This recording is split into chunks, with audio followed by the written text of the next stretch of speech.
habit.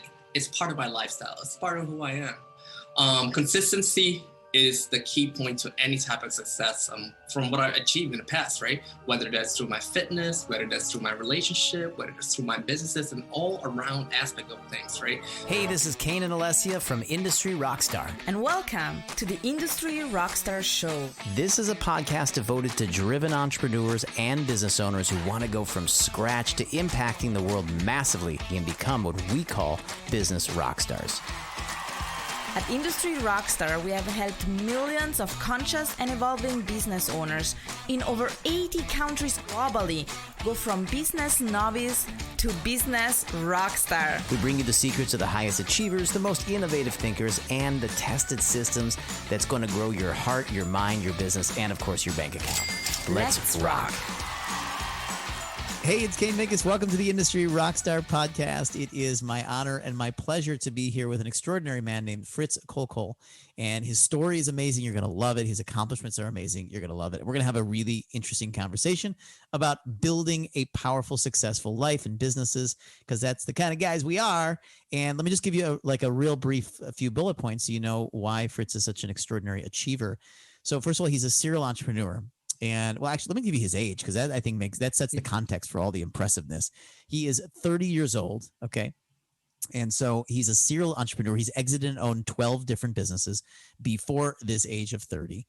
He is on the YEC, which is considered the most successful young entrepreneurs around the world under the age of 45. And he has done oodles and oodles of moolah in his businesses, but we don't need to overdo it there. But he's just a rock star, and he's been amazing. And he's based in Chicago, which is my old alma mater, where I grew up. So that's awesome. Welcome, Fritz, to the show. Thank you, Kane. Thank you. Pleasure to have you here and to be a guest. And I'm excited to just chop it up with you and talk about, hopefully, give as much value as much as possible to the audience and listeners. Yeah, that's what we're going to do. We like to pick the brains of very high achieving, smart, young people, old people, mid people, all that, and just understand what you're doing, what you have done, and share the gems with the listeners. Our listeners range from brand new starters to very experienced business owners and everything in between. So let's kick it off here. Now, I asked Fritz, what does he want to talk about? And I always like to, the first thing out of somebody's mouth, I always go, there's something significant about that. And I'll just share that the first thing he said was morning routine. Now, Fritz is very, very into achievement in all areas of his life. So, Fritz, you want to tell me a little bit about, why did you say morning routine? You said a few other things, of course, and we'll explore a lot of dimensions. But what is it about morning routine that is exciting to you? What have you built? What do you do? Tell me about that. I mean, it's not even exciting for me. I think it's just a habit. It's part of my lifestyle. It's part of who I am. Consistency is the key point to any type of success from what I achieved in the past, right? Whether that's through my fitness, whether that's through my relationship, whether that's through my businesses and all around aspect of things, right?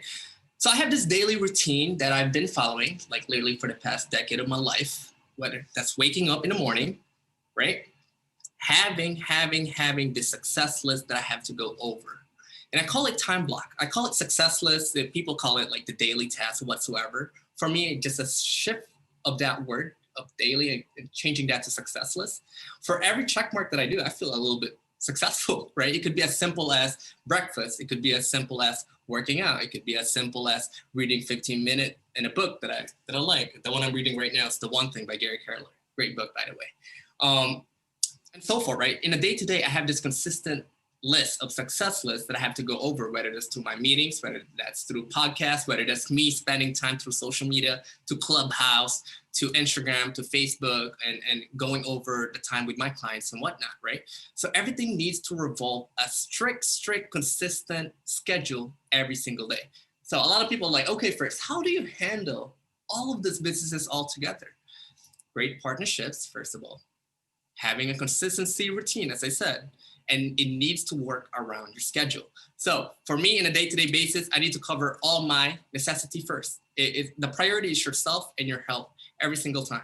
I don't care how much the deal is or anything, they need to work around my schedule. So in my calendar, every single day, if I send a Calendly link to anybody, those time blocks, you cannot schedule a meeting around that. So those are my meditation time. Those are my morning routine time, whether that's working out or fasted cardio or just anything that revolves around the health aspect of things, right? Then my lunch, my snack time, and also my dinner. And I actually have a time block also for my loved one, my fiance. That's specifically timed. I cannot do any type of meeting during this time block. And this routine really, really, really got it into me to a point where I stay consistent. There's a follow-up in situation today. There's a system that you have to go through every single day. For example, during this time block, 1 p.m. to 2 p.m., I need to respond to a certain DMs through Instagram or LinkedIn in terms of business inquiries. If I talk to and respond to at least 100 people, I follow with this rule with 10%, the power of 10%. As long as 10% of them reply, another 10% of that 10% then I'll be closing. And I did that. I did that this morning. I was able to close one client. And I'm about to do that again right after this podcast. There's this routine. You follow up this routine, stay consistent for months and months and months, if not years, and eventually you'll succeed. I like being sandwiched between sales. That feels good because it feels like it's good energy to send in the podcast. I close one before, I'm going to close one afterwards. Right. Bring that energy along. So you said a few things in there. Now I want to make a little caveat to the listening audience that Fritz has no children.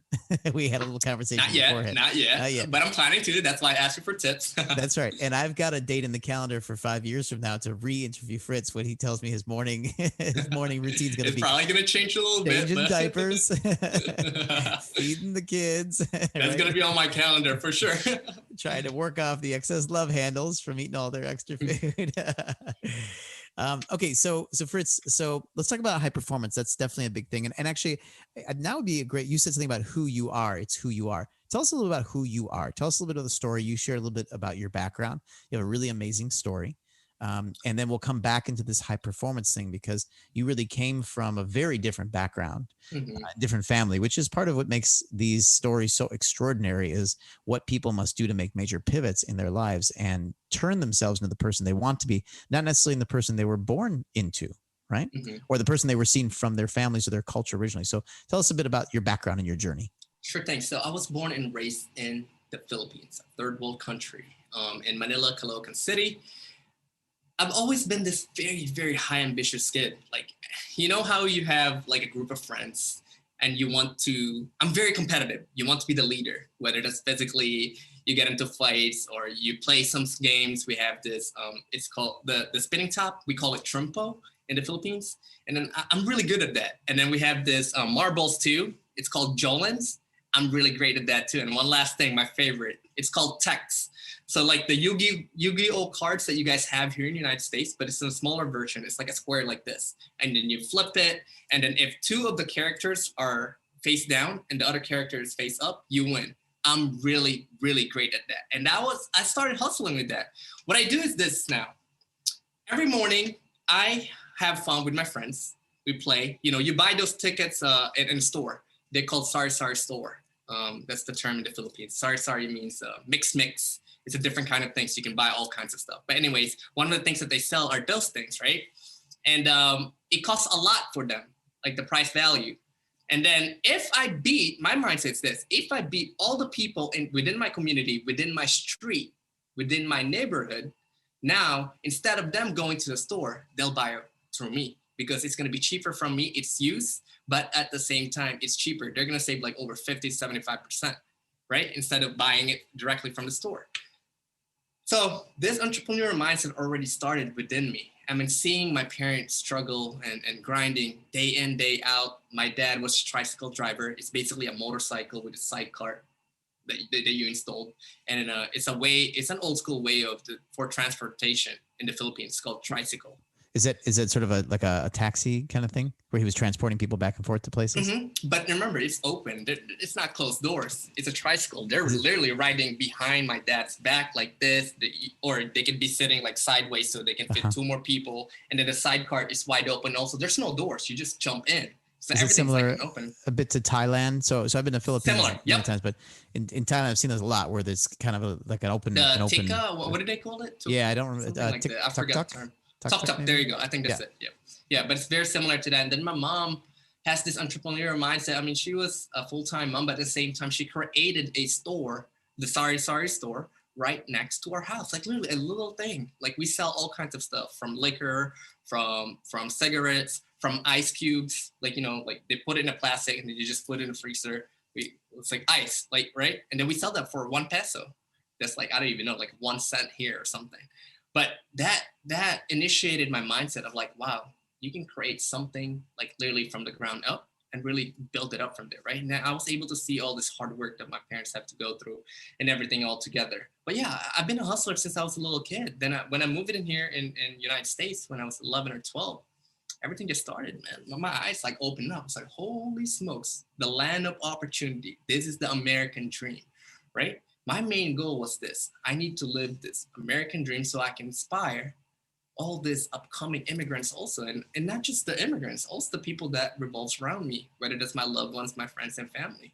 Because I feel like I'm not trying to put down like the typical Americans or anything, but I feel like that they were born with privilege right away. They don't have the hunger. So I have the advantage coming from a third world country to see the difference, right? And then so far, I just capitalize upon it as much as possible. There's some real realness in there, right? Is that when people have come from nothing essentially, and they are dropped into a place where they can see that. You're right. There's a different. We grew up different, right? Not everybody in the United States grows up privileged. Of course, some people grow up in very very complex and difficult environments. But you're right. You get dropped in. I mean, you're in a beautiful office right now in Chicago, and we forget how much we are given to get started with. Right. And how much we take for granted. And that is, there's a level of appreciation and gratitude. I've traveled all over the world. I've been in, 30 plus countries, and many, some countries that are like that. Philippines, of course, we've been there many times. We've been to Miramar or Indonesia or into South America, where countries are not quite as developed. Economics are not quite as strong. Children are not just born into so much, even just observing of the opportunity. Right. Even if someone's born into something where they don't have a very economically strong family, but they can see it, right? At least it's around them. Whereas many countries, they don't even see it as a possibility. It's not even on their radar, on their map. And then you get dropped in here. And so what did that do? Did that motivate you to take advantage? Did you go, wow, look at all this. People are not using it. I'm going to take advantage of this. Or what did that do to motivate you when you were dropped into that new ecosystem and that new environment? So, okay. The very first time we landed out here, we lived with my aunt on Vernon Hills, first of all. It's somewhat of a rich place. But we lived literally in the basement of my aunt's place, right? My entire family. So my brother, my mom, my dad, and then my siblings back then, they were too old. During the cutoff of the visa, they were like already 18 plus, and they had to wait extra years. So it was just me and my older brother, Brian, that was able to come here. So going to the school, middle school now, I was able to see all my classmates. They were rich. They had money. They were able to, they have their own lunch boxes and they can buy a bunch of stuff. And then for me, I was limited. I was on a budget. But guess what? I hustled my way into that, because now when people need, I still remember like it was yesterday, when people need assignments from algebra or chemistry or anything like that, all of those subjects that I'm really great at, they send it my way and I do the homework for them. And I get paid by their lunch money. And I hustled my way into that. So I think this mindset shift for me, it just comes out naturally. As I said, I monetize and leverage anything possible as much as I can, whatever it is that I have. So what I've noticed, and I'm curious about your feedback on this, is that because I've had a lot of friends from all different walks of life all over, even in growing up, although I grew up in a pretty wealthy area, we also had, you had just people from everywhere and you were friends with everybody. It didn't matter. What I've noticed about the story that you're telling is that yourself and people that have come from less privileged backgrounds, they become awesome at two things. One is optimization and opportunity, right? So you have less to work with, so you figure out how to optimize that. And as they grow, some of the greatest entrepreneurs, greatest CEOs, greatest business owners I've ever met, they came from very, very complex or underprivileged beginnings, and they learned how to do a lot with a little, because that was their upbringing. So their companies are very optimized and they're very lean and high profit. And they know how to do a lot with very little stuff.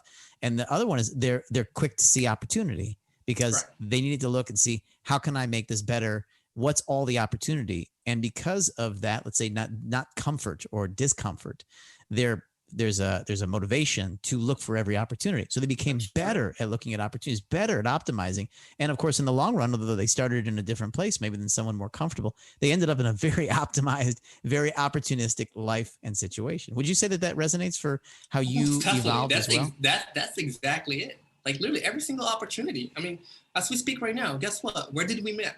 We met through Clubhouse. This is a new app, a new social media app people are not capitalizing on this for some reason, or it's the other way around. They're just doing it for the followers, for the clout, but they don't have a conversion. For the past 4 weeks. So I joined like mid-December, right after Christmas, right? For the past 4 weeks, literally, I already closed multiple 6-5 figures deals. And at the same time, with my Instagram growth and lead generation and PR services, which is my bait, my kind of like my hook, my low ticket sales, I've already closed over 30 to 40 grand. Like literally, I'm not trying to boast up or anything. It's just such a powerful tool. Looking for opportunity. That is correct. Just voice out your expertise and everything all together. If people resonate with you, they'll hit you up. You become the brand. People reach out to you instead of you pitching your services. And there's something interesting as we look at, because we studied a lot of mind psychology, child psychology, and how that evolves into the adult entrepreneur. And for people that come into, let's say, stable environments, stable homes, educational institutions where they believe that the educational institution is going to educate them, they think, okay, great. So then they get trained to think like that.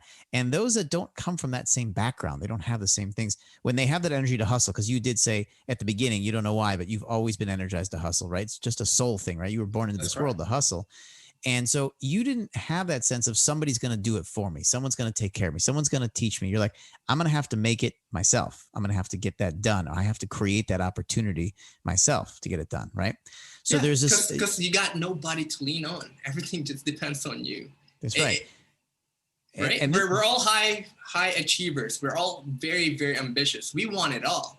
Like for me, like the true success is this. There's 3 things: the time to do whatever you want, the money to do whatever you want, and also the energy to be able to do what you want. A lot of people that are successful, they're missing 1 or 2. Yeah. For me, I achieved all 3 points. This is very powerful to a point, but then there's a point where I know you've evolved and you said, well, but I've got to become good at delegating, teams, hiring people. We can get that drive to get that kernel, get that initial momentum of the business and get it up off the ground with that drive of I've got to do it myself. But then we can end up in a very lonely place if we don't start to create that evolution in our identity towards, now I need teams. I need to surround myself with great people, and I can't do it all alone. So how was that for you? How did you evolve in that? Because you've created companies with teams and people, and tell me about that transition for yourself. So usually I come in as a business consultant, whether it's a 3-month, 5-month, 6-month, 12-month project, depending on the business. Or if it was my restaurant, it was an actual initial investment. Not 100% is mine. I strategically partner with people that have some sort of, I would like to say, experience within that industry, because I don't have that experience.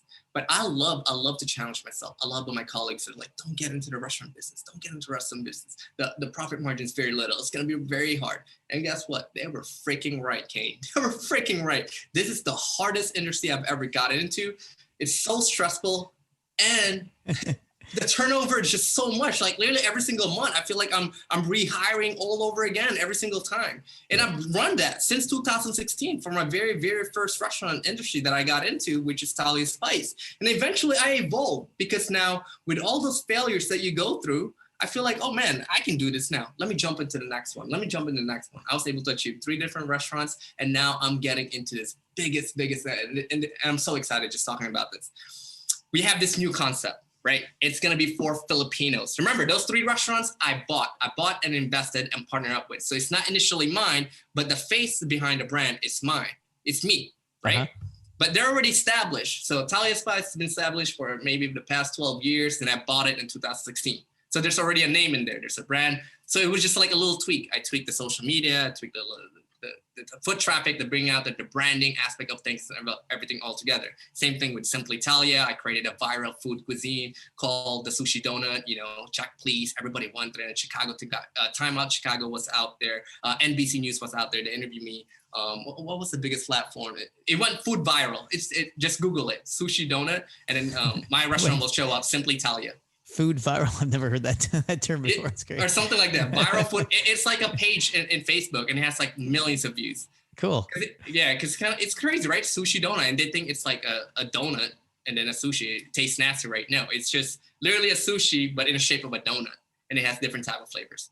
But anyways, this new concept that we have now goes back to my roots. I'm gonna have to move in down the street and make one called Sushi Bagel. Hey, this competition. Right. And we did a sushi burrito too. We did a sushi burrito for the first restaurant, by the way. Getting back to this new concept that we have now, and I'm very excited. We're selecting the very first location in Skokie here in Chicago as well. And it's going to be coming back to my roots. It's Filipino cuisines now. We're trying to modernize this Filipino cuisine. You know how like Panda Express is killing it right now, Chipotle and everything all together is a fast food casual type of industry now. Not the sit down, not the dine in. They are dying. Trust me. I already sold 2 of my restaurants way undervalued. And the last one that's left, man, I'm still waiting to sell that one too, because it's turning into a freaking liability. Let me tell you that this COVID definitely impacted that. But anyways, with this new concept, I'm just so excited because now I get to represent my culture, the Filipino cuisine. Make that modernized, right? Make it to a point where everyone's like, oh, wow, this tastes good. Not only for the Filipinos, but also for the Americans. I want it to be the Filipino cuisine, kind of like in Panda Express for Chinese food or Chipotle for the Latinos and Hispanics and whatnot. My concept is called PIK, Pacific Island Kitchen. Coming soon. We already trademarked it, so I'm not scared, but you guys will see it soon. Hopefully, and for sure, by mid-summer. And it's going to come out with the very first location. We already funded for 3 more locations, and I'm trying to just franchise that as soon as possible throughout the United States. So how important do you think it is to bring in your personality, your culture into your businesses? Is that, you think it's very important? You think it just happens to work with this one? Or so we're big, we're an international company, right? And we've lived all over the world. My family, we speak 6 languages. We live, between different continents. So we're very rooted in global life, right? So I'd be curious to hear from another entrepreneur. What do you think is the value of bringing in a cultural diverse background? To be honest with you, for every single business that I got into, it's me. It's a personal brand. I drive in traffic. The people resonate with a personal brand in comparison to a business brand. If you talk about Simply Italia, what's going to show up is me, not the brand itself. I love the point where I build a relationship in person. Trust me, I was there day in, day out serving. I was the manager. I was a CPA. I was the waitress. I was literally everything. I was the busser. I cleaned the thing too. And I was the host too at the same time. You got to be able to kind of like adapt in everything, learn everything else first before you hire somebody. So I can transfer all the failures and successes and the skill set to the person that I'm hiring. Because you got to remember, Kane, I didn't know anything about freaking restaurant. I just wanted to challenge myself. And I love the idea that the restaurant that I got into is simplified. It's like we use too little to no oil at all. The way that we cook things, it's team cook. Everything's healthy. Hey, I'm a fitness model too. So that kind of like aligns with my value and who I am. So when you ask about how important it is to have like a personal brand and everything all together, that's the number one key. My business is me. If I step away from all the other businesses, they will go down. It's because now people resonate with me and not the business itself. Does that make sense? Yeah, totally. I'm imagining you in high heels because you said you were the waitress. No high heels here, but I was wearing flats. Very nice flats. And people are confused, like, oh, are you a model? Like, well, I'm the owner here, sir. But at the same time, I gotta work too. So I built up multiple different relationships. I was able to meet all the politicians because my restaurant is literally the city of Chicago. It's right next door and it's close by. And the foot traffic is crazy because we're right next to the blue line and then the red line. So the CTA, so the foot traffic is wonderful. The location is wonderful. It's literally in the heart of Chicago. So we've owned 2 restaurants and 2 nightclubs. So I can concur that is a very tough business, and we learned quickly it's hard business. Very tough, trust me. We sold them, a long time back, and then focused on digital stuff. What else? What are some other businesses, some other great adventures, and some other great gold nuggets that you learned about being a high performer? Or you got a little bit of this essence of fearlessness, right? Which is tough for a lot of people. So if we think about people that are looking to make new pivots, open new businesses, go into new industries they're not familiar with, start a business from coming out of the corporate world, what do you think? And I know this can sound like a very obvious question, like how do you live this fearlessness in what you're doing? But if you take a little bit of a moment to be introspective, because we have fears, we have concerns, what if things don't work out? What if our family thinks we're nuts? What if it doesn't, what if you tank stuff, when you fiance, and you'll grow some of these fears more when you have kids. All right. Yeah. And they got that expensive I'm looking lifestyle. forward to it, and I'm updating you on that, Kane. I'm like, hey, Kane, you said it was going to be hard. I got it good. It's on my calendar. 3 kids in private schools. and they all want to fly around business class. And then you think, should I take this next risk on this business? It definitely, let's say you don't need to get more fearful. You do start to have different priorities and conversations going on in your head. But right now, let's borrow a note from someone who really is driving this fearlessly. What tell me about that. How do you decide on these things, and what goes on for you to just say, I'm going to move these things forward? Like, just tell me about your psychology about how you move things in high performance. So us as a very ambitious people, us as being an entrepreneur, we love to get into multiple different things, right? Diversify right away. I'm gonna tap into this. I'm gonna tap into cryptocurrency. I'm gonna tap into real estate. I'm gonna go digital marketing. I'm gonna do this. I'm gonna do that. There's just so many. I stick to one thing, what I'm great at. And that's through marketing. That's through social media marketing. That's through monetizing and leveraging first. That's the very first thing that got me into all this business altogether. I made my first six-figure when I was still in college back in NIU, 2011 to 2012, just doing online coaching. Who would have thought? I was one of the pioneers in the fitness industry through Instagram. Back then, when you had 10,000 followers, you're a freaking celebrity. I felt good. I felt good with that. Going to the gym and people recognize you. Hey, are you Fritz Lifestyle from Instagram? And I look at them.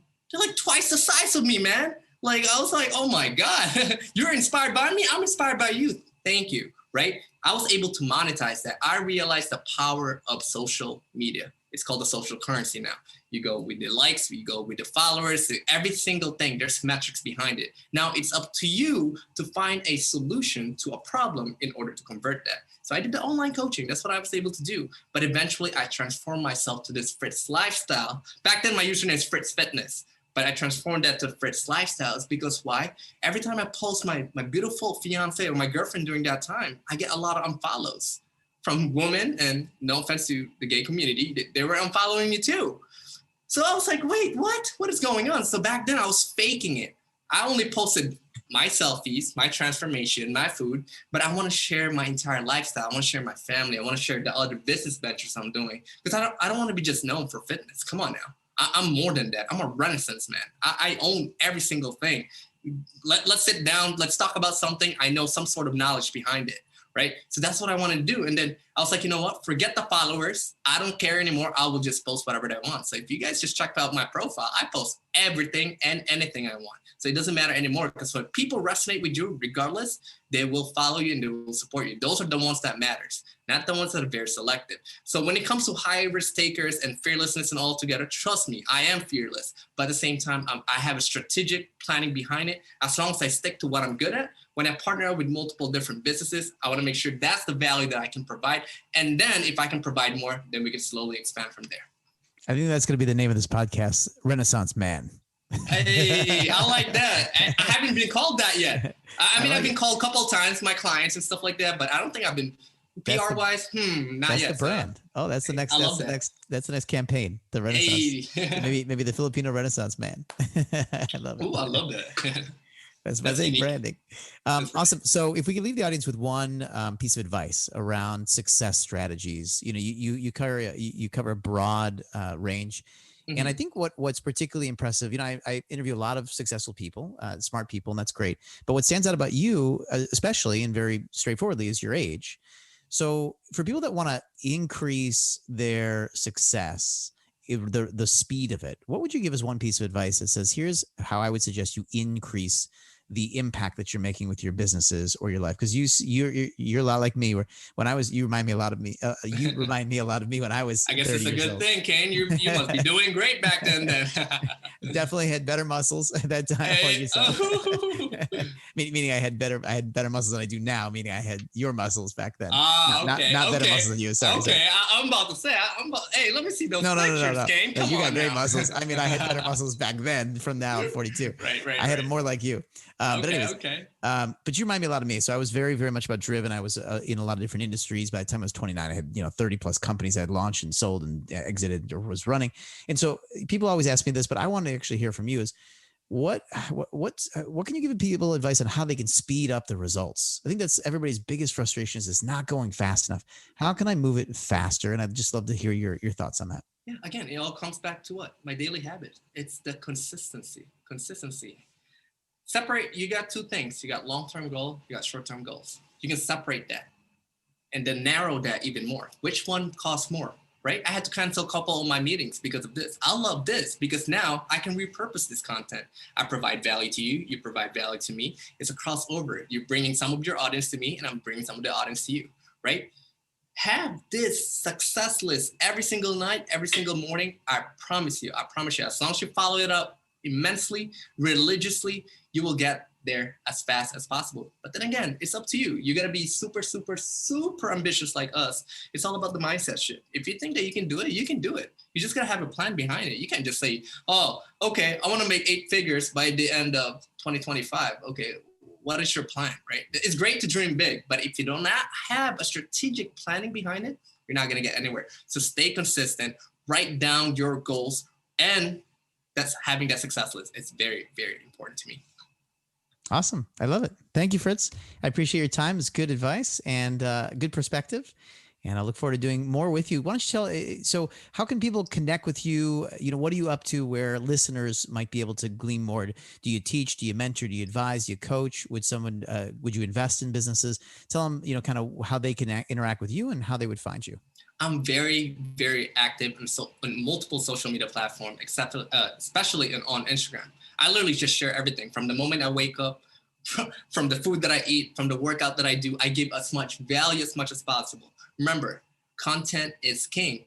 You might be the best. You might have the best service in the world. If no one knows about it, if no one's seeing about it, it's useless. You might have the best product in the world. If no one's seeing it and talking about it, you are missing out. So for me, my brand is myself. I'm very consistent. I document the entire story.